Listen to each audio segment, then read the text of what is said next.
ശാസ്ത്രത്തിനൊപ്പം നമ്മൾ സഞ്ചരിക്കുമ്പോൾ, നമ്മൾ ജീവിക്കുമ്പോൾ, നമ്മൾ ചരിക്കുമ്പോൾ എന്തില്ലാതാകും?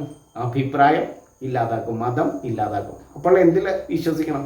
അറിവിൽ വിശ്വസിക്കേണ്ടി വരും, ശാസ്ത്രത്തിൽ വിശ്വസിക്കേണ്ടി വരും, ശാസ്ത്രത്തിൻ്റെ ആനുകൂല്യത സ്വീകരിക്കേണ്ടി വരും. അങ്ങനെ വരുമ്പോൾ നമ്മളുടെ അഭിപ്രായങ്ങൾക്കൊക്കെ എന്താണ് പ്രസക്തി? നമ്മളുടെ അഭിപ്രായങ്ങൾക്ക് ഈ ശാസ്ത്രീയത ഇല്ലെങ്കിലോ? എൻ്റെ അഭിപ്രായം അങ്ങോട്ട് കേട്ടാൽ മതി എന്ന് പറഞ്ഞാൽ നമ്മളുടെ അഭിപ്രായങ്ങൾക്ക് ശാസ്ത്രീയത ഇല്ലെങ്കിലോ?